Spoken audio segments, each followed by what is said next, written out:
A los 58 años, Jared Sloan poseía las ordenadas costumbres de un solterón empedernido. A las 7 en punto de la tarde, en verano, y a las 6 en invierno, apagaba las luces, cerraba la puerta con llave y regresaba a sus habitaciones particulares. Se duchaba, se afeitaba y se ponía una ropa menos ceremoniosa que la que le exigía su profesión. Luego, se hacía la cena y fregaba. Terminado esto, dejaba el teléfono supletorio en el suelo de su dormitorio, donde estaba seguro que lo oiría si sonaba. Abría la llave de la bien acondicionada puerta que ponía en comunicación la cocina con el sótano y bajaba a pasar la velada con su familia. El anciano Mr. Shawcross, a quien comprara la casa 20 años antes, había utilizado el sótano solamente como almacén.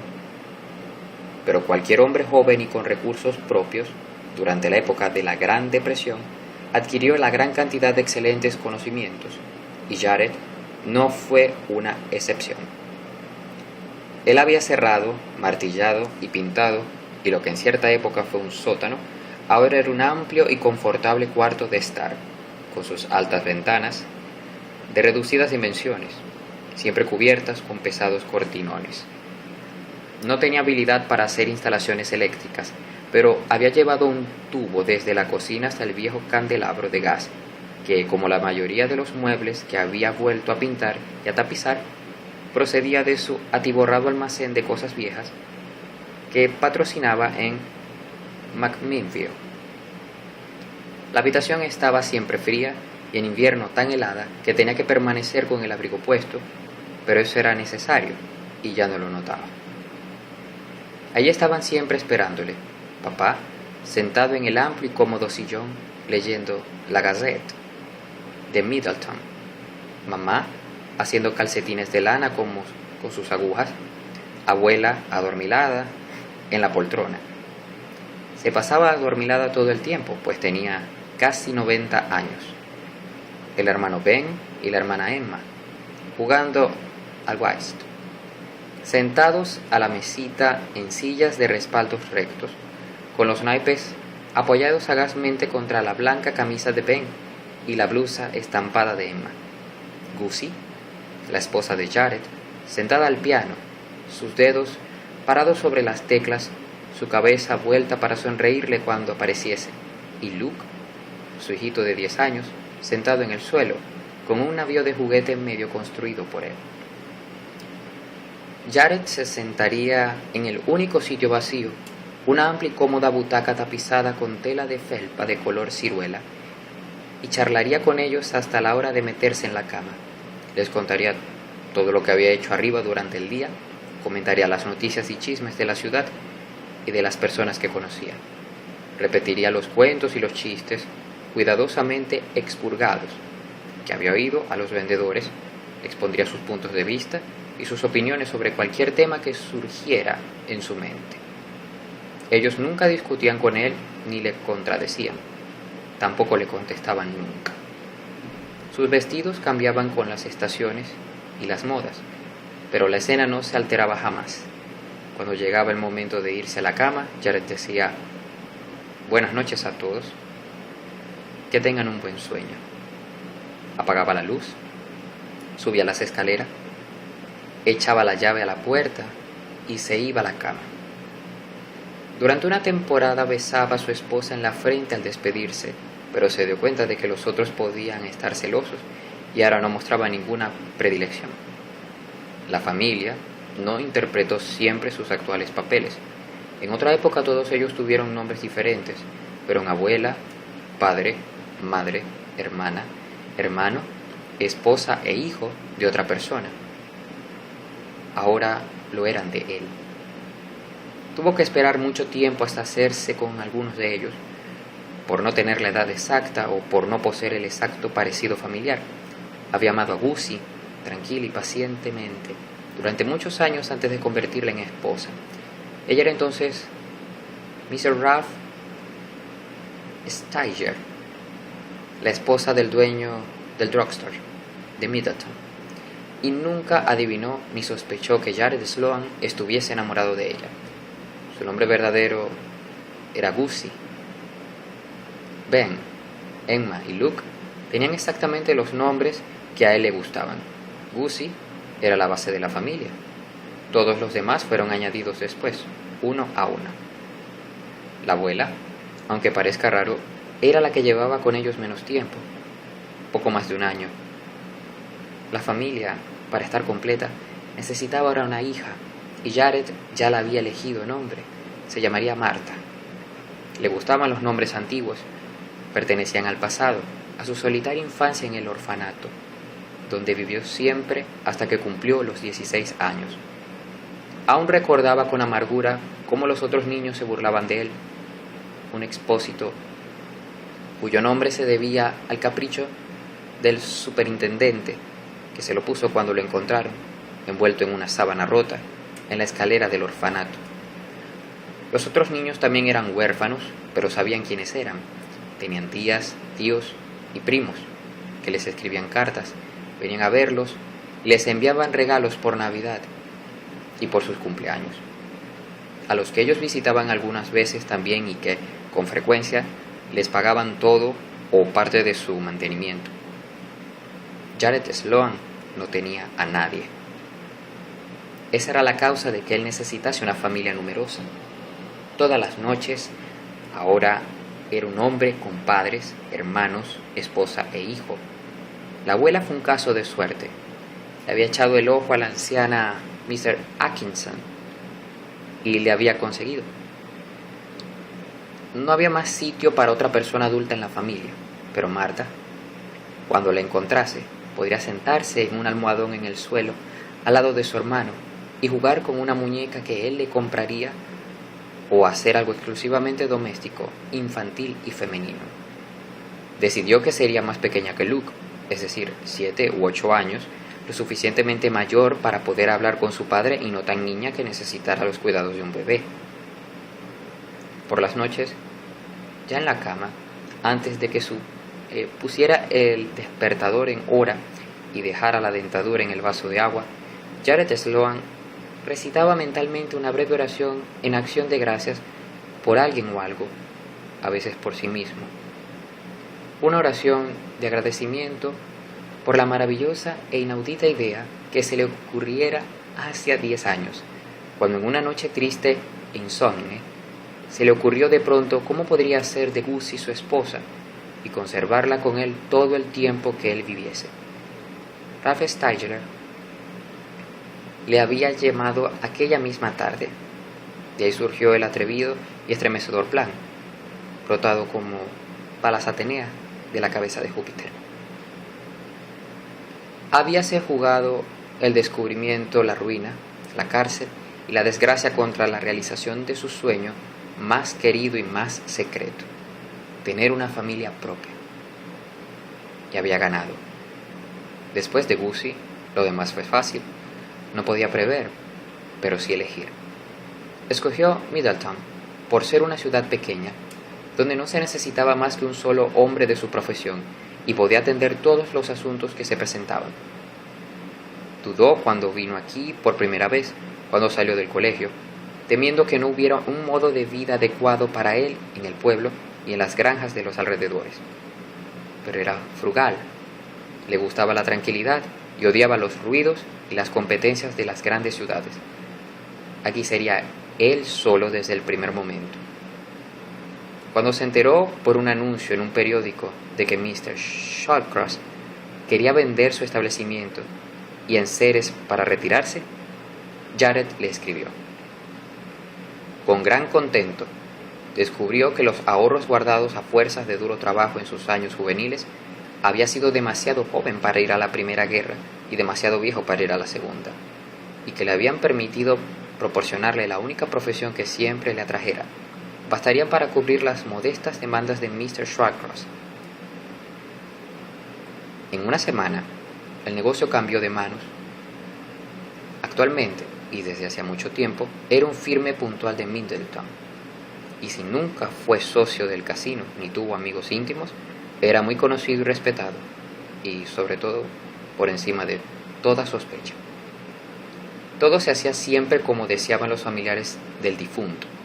El entierro salía de la casa del muerto o de su magníficamente decorada capilla, según ellos preferían. Ese fue su principal terror con Gussie, pero todo salió bien. Ralph Steigler prefirió inmediatamente la capilla. Recordaba con pena cómo, algún tiempo después, perdió un espléndido primer candidato para hermano Ben, porque la madre de Charles Houghton insistió en que el servicio funerario se hiciese en su granja. El difunto, una obra de arte para un inteligente embalsamador digno de cualquier funeraria de gran ciudad, yacía vestido con su mejor ropa en su ataúd, rodeado de flores, coronas y velas. Cuando el sacerdote terminaba el oficio, Miss Hattie Blackstock tocaba el órgano lánguidamente, y luego, a una seña de Jared Sloan, el acompañamiento desfilaba en fila india para echarle la postrer mirada y darle el último adiós. Los parientes desfilaban los últimos. A continuación, todos salían para ocupar los coches que esperaban para acompañar al cadáver hasta el cementerio. Como es lógico, nadie que fuese incinerado en lugar de enterrado podía convertirse en miembro de la familia de Jared. Entonces era cuando llegaba el momento crucial. Jared recordaba con todo detalle la primera vez cuando se trató de Gussie, cuando todo dependía del tiempo, de la decisión y de la suerte. Los que transportaban el ataúd hasta el coche fúnebre esperaban para cerrar el féretro. En los entierros de una ciudad, los ayudantes son los que sacan las flores, pero Jared no tenía ayudantes. En aquel pueblo, donde él conocía a todo el mundo y todos lo conocían a él, era natural decir: escuchen, no quiero que el acto se prolongue demasiado, ya es bastante penoso para todos ustedes. Así pues, he separado las tarjetas de los ofrecimientos de flores. ¿Les importaría, por tanto, trasladar ustedes mismos las flores para ponerlas en los alrededores del ataúd? Mientras tanto, yo cerraré la caja y lo tendré todo preparado para cuando regresen. Si alguna persona hubiese contestado: no puedo llevar las flores porque me produce alergia, o usted no los necesita todos, me quedaré aquí para que descanse mi dolorida pierna, o no me parece bien eso, Jared, el ataúd las aplastará si las colocamos antes. Si algo de esto hubiese ocurrido, entonces todo el juego se hubiese desbaratado. Gussie nunca había podido venir a leer, a hacer punto de media, a jugar a las cartas ni a construir barcos en la gran sala de estar. Pero desde Gussie a la abuela, todo salió bien. En cuanto la última persona volvía la espalda, encorvada bajo el peso de su ramo de flores, Jared actuaba como una exhalación. Rápido, sacaba el cadáver del ataúd. Rápido, lo depositaba en el diván oculto tras los pesados cortinones de terciopelo. Rápido, sacaba el maniquí, modelo exacto del muerto, cuidadosamente pesado y preparado, y lo metía en el féretro. Rápido cerraba la tapa y la clavaba. Tardaba en tanto de 2 a 3 minutos. Cuando regresaba el primer familiar, todo estaba terminado. Nadie supo nunca lo que llevaban al cementerio ni lo que enterraban. Por supuesto, él mismo conducía el coche fúnebre. La funeraria permanecía cerrada con llave hasta que él volvía. Luego, con el último apretón de manos, muestra de agradecimiento y simpatía, se quedaba solo. Una vez dentro, no hacía nada hasta la hora de cerrar. Luego, ya a oscuras, la oficina, la capilla y el resto de la casa, apartaba las cortinas de terciopelo y alzaba, respetuosa y tiernamente, del diván el nuevo miembro de la familia y lo trasladaba a la habitación preparatoria. Nadie pudo censurarle nunca que el trabajo de embalsamiento ya hecho no fuera tan bueno como el más exigente pueda desear.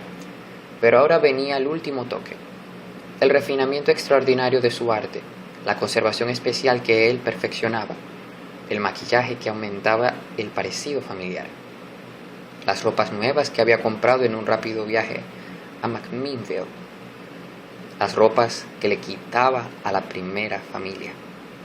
Así es como él siempre pensaba de ellos. Las guardaba para vestir el próximo maniquí. Si Jared Sloan hubiese sido dado a la frivolidad, cosa que no iba con su temperamento, hubiera encontrado divertido el pensar que, por ejemplo, los últimos atavios de la primera hermana, Emma, ocupaban ahora el ataúd del primer papá. Por último, colocaba al nuevo miembro en la postura que había decidido tuviera entre la familia reunida en el sótano de Starr. Una vez terminado todo, conducía a su reciente adquirido pariente al sótano. No se necesitaba ninguna presentación, se presumía que los miembros de la familia Sloan se conocían todos. Jared se fue tarde a la cama en esos 7 días de ajetreo. Le costaba lágrimas separarse de la compañía de su aumentada familia e irse a su solitario dormitorio. A medida que transcurrieron los años, dejó de temblar, de preocuparse o de temer durante meses o semanas enteras, después de adquirir un nuevo miembro, como le ocurrió al principio. Después de todo, preparaba 50 entierros al año aproximadamente, contando con los alrededores de Middleton, y con alguna persona casual nacida en Middleton que hubiese dejado la localidad y quisiese que le trajesen a su casa para enterrarle. En 10 años, suponían 500 entierros, de los cuales solo en 7 había llevado a cabo la gran jugada. Por supuesto, algún día él se moriría, inevitablemente se descubriría todo. Mas para entonces ya todo habría pasado, y el escándalo, los comentarios y los titulares de los periódicos no le importarían en absoluto. Tenía solamente 58 años y nunca había estado enfermo. Contaba con vivir 20 o 25 años más y era el único hombre de Middleton que nunca temería quedarse solo en su vejez. Recordaba su terrible soledad durante su niñez y su juventud, y a su vez silenciosas plegarias de agradecimiento añadía las gracias por su propio esfuerzo, que tanto le había compensado. También estaba agradecido por otra cosa, el destino, que le privó de amor maternal como niño abandonado. Pareció paralizar su naturaleza emocional. Nunca en su vida experimentó el desagradable impulso sexual de otros hombres. Aún durante su largo amor por Gussie Stigler, lo sustituyó, como lo hacía ahora que era Gussie Sloan, por la ternura, la protección y la dependencia. Una vez, en un libro de psicología, leyó algo al respecto a una horrible perversión llamada necrofilia y se encogió de hombros. Trató de imaginarse en un intento de comprender, cogiendo a Gussie, su adorada y preciosa Gussie, a la que vestía de seda y adornada con perlas, y para quien comprara el piano que la primera Gussie había tocado tan a la perfección, y llevándola a su estrecha cama para besarla, abrazarla, y se puso enfermo. Durante algunos días después le avergonzaba mirar a Gussie. Se ruborizaba al pensar que ella hubiese podido adivinar lo que las sucias fantasías permitieron inculcar en su mente. Quería su familia porque era su familia, porque eran suyos y de nadie más, porque con ellos podía explayarse y ser él mismo, y porque sabía que siempre le pertenecerían. Quería a papá y a mamá con verdadero cariño filial, a sus hermanos Ben y Emma, como podía quererlos un hermano mayor. Adoraba a Gussie y a Luke. Todo cuanto él necesitaba ahora para que su felicidad fuese completa era una hijita. No era bueno para un niño como Luke ser hijo único. Naturalmente, no podía echar un vistazo a su alrededor para elegir y coger, ni siquiera para especular. Dios santo, solo un trasgo haría eso. Debía esperar, como con los demás, hasta que se presentara la oportunidad. Una niña de 7 u 8 años con el pelo negro. Gussie y él eran morenos. Una niña linda, porque su madre era guapa, que se le proporcionarían la buena suerte y la bondad del cielo, como ocurrió con todos los demás miembros de la familia. No había prisa. Luke siempre tendría sus 10 años, de la misma forma que la abuela siempre contaría 89. Jared se hubiera estremecido de interés y curiosidad si hubiese enterado de la enfermedad de la hijita de alguien.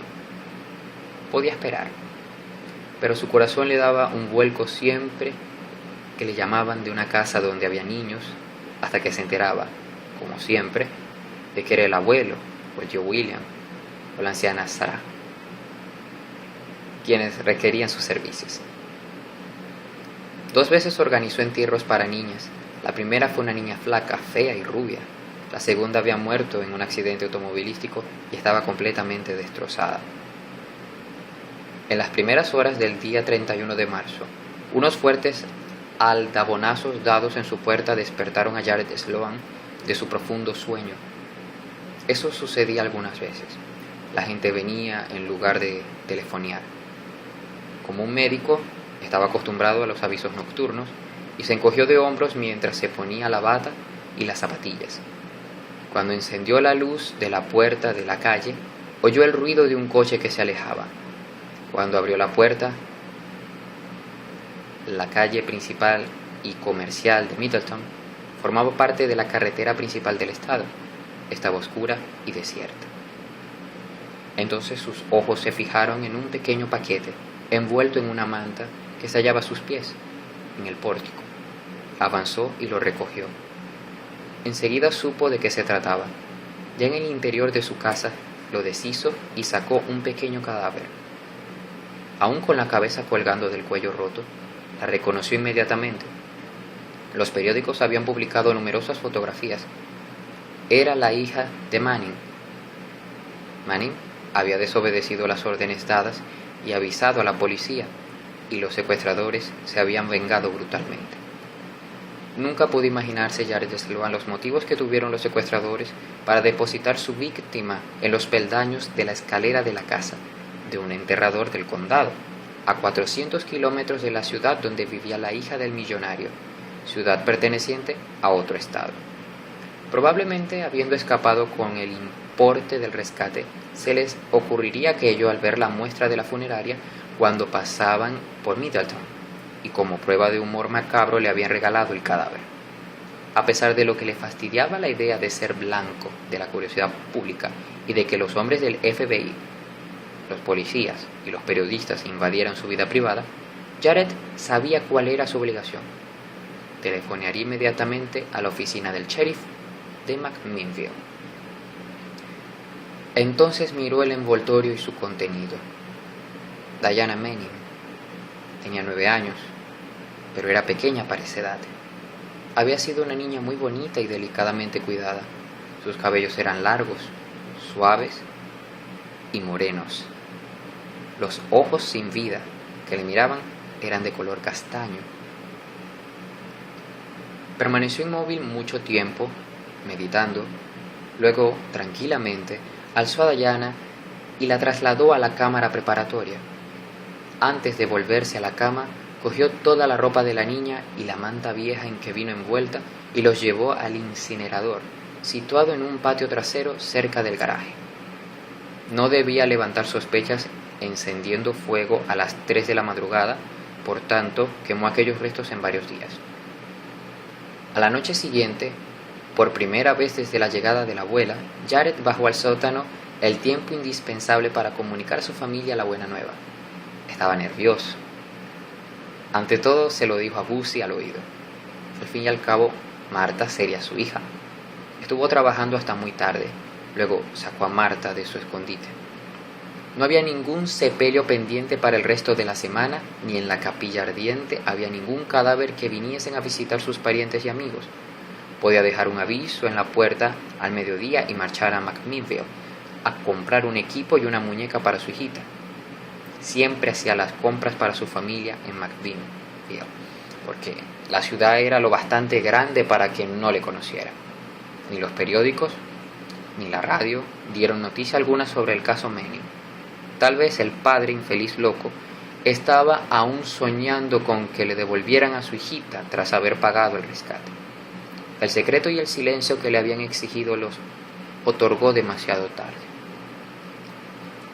Aquella noche, Jared Sloan se acomodó en un sillón tapizado en color ciruela y charloteó alegremente con Marta, colocada en un almohadón junto a su hermano, sonriendo a su madre, sentada al piano. La familia estaba completa. Se consideraba el hombre más feliz de la tierra. 3 días más tarde, mientras hacía cuentas en su despacho, se abrió la puerta de la calle y entró un hombre alto y joven que traía una cartera. Jared preparó su expresión para saludar a un vendedor y no a un cliente. «¿Mr. Sloan?», le preguntó cordial el joven. Jared asintió.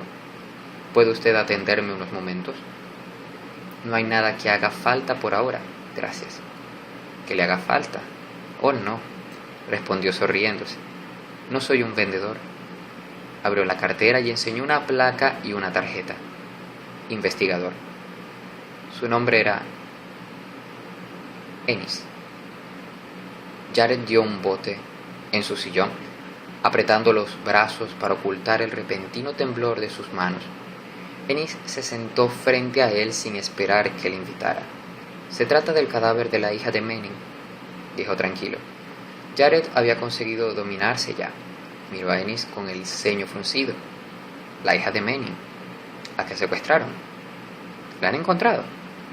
«Todavía no, Mr. Sloan». El hombre miró a su alrededor, recorriendo con la vista el pequeño y limpio despacho y fijándola después en el dueño de la funeraria, correctamente vestido de negro. Pareció desconcertado. Luego se inclinó hacia adelante, confidencial.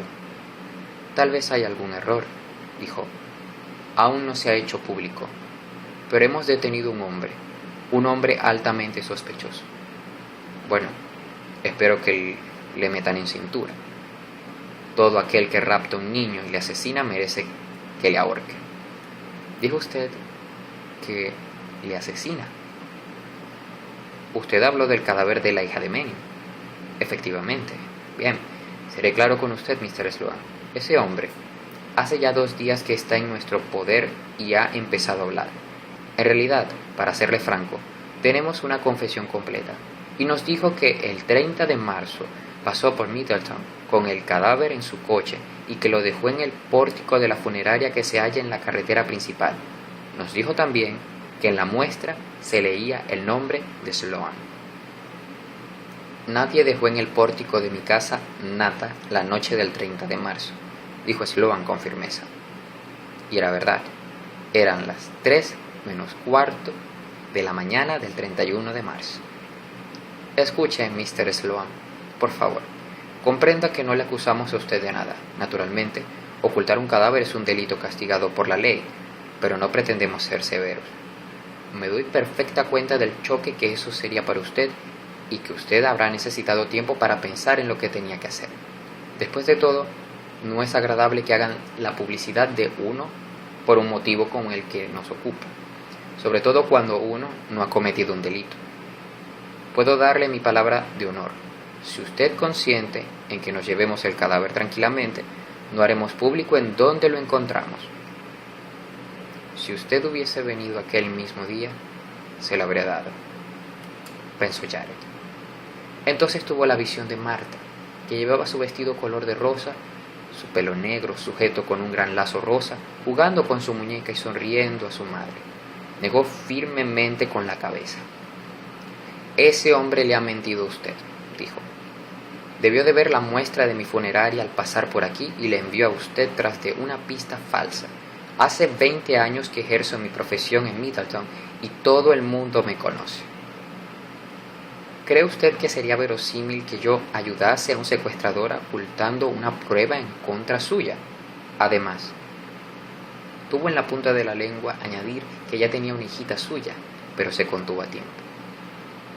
«Además», continuó, «nadie conocería mejor que un hombre de mi profesión el grave delito que supone disponer de cadáveres ilegalmente. Es lo último que yo haría». «Bueno, usted puede tener razón, Mr. Sloan. Volveremos a interrogar al individuo otra vez. Así pues, para evitar dilaciones, permítame que eche una ojeada por su casa para poder informar que el cadáver no está aquí. De esta forma, no volveremos a mostrarle más. Seguramente no se opondrá usted a ello». Jared notó que se ponía pálido. Tuvo una repentina visión de Ennis recorriendo la sala de espera, la capilla ardiente, la iglesia y la cámara preparatoria completamente vacías, solicitando después ver las habitaciones particulares. y en la cocina, preguntando: ¿a dónde conduce esa puerta? Irónicamente le preguntó: ¿qué intenta usted hacer? ¿Escarbar en el patio de atrás para ver si he enterrado allí a Diana Manning sin razón alguna? Sí, me opongo a ello. Esta es mi casa, así como mi lugar de trabajo. Conozco perfectamente mis derechos de ciudadano. No permitiré que nadie registre mi casa sin un mandato judicial. Y me parece que no lo trae usted. No, no lo traigo, Mr. Sloan, respondió el joven, cuyos cordiales ojos se endurecieron al mismo tiempo que su voz. Si es así, regresaré con él y con el sheriff dentro de una hora. No me explico por qué un hombre de negocios tan respetable como usted querría poner trabas a la justicia y ayudar a una rata asquerosa como el hombre que tenemos detenido, pero eso es lo que parece. Perfectamente. Le veré de nuevo dentro de una hora, y si usted ha tenido ese cadáver aquí e intenta ocultarlo, llevarlo a alguna parte en su féretro, también lo descubriremos. Hizo una pausa. Su voz se volvió más conciliatoria. Si quiere cambiar de opinión, dijo. Jared negó otra vez con la cabeza. Ennis recogió su cartera y salió del edificio. Jared lo observó mientras subía al coche que estaba parado delante de la casa y se ponía en marcha en dirección a McMinnville. Durante un minuto largo permaneció allí en pie. Luego cogió el cartel que ponía: cerrado, regresaré pronto, y lo colgó en la puerta de la calle a la que echó la llave.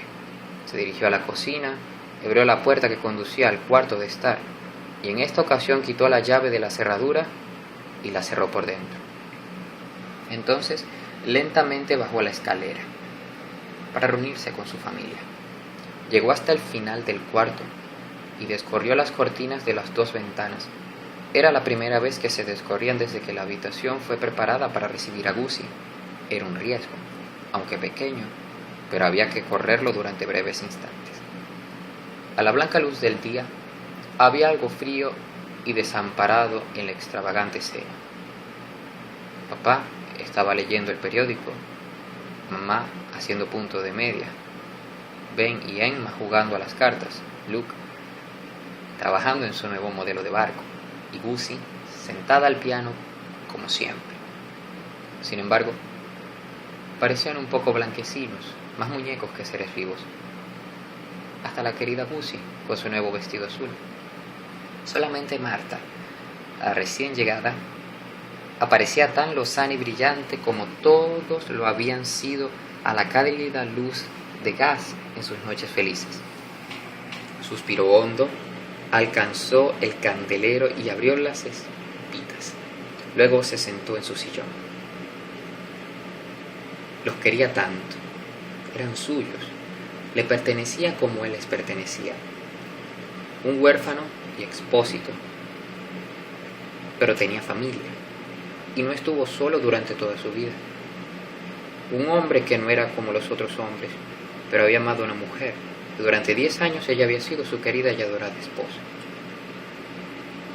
Impulsivamente, aún medio aturdido porque los otros tenían los ojos fijos en él, se dirigió al piano, abrazó a Gussie y por primera vez la besó en los labios.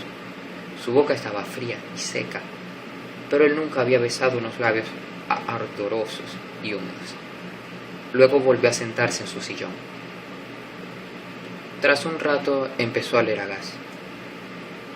Era gas natural, pero si por descuido se dejaba abrir la llave, causaba la muerte a las personas vivas.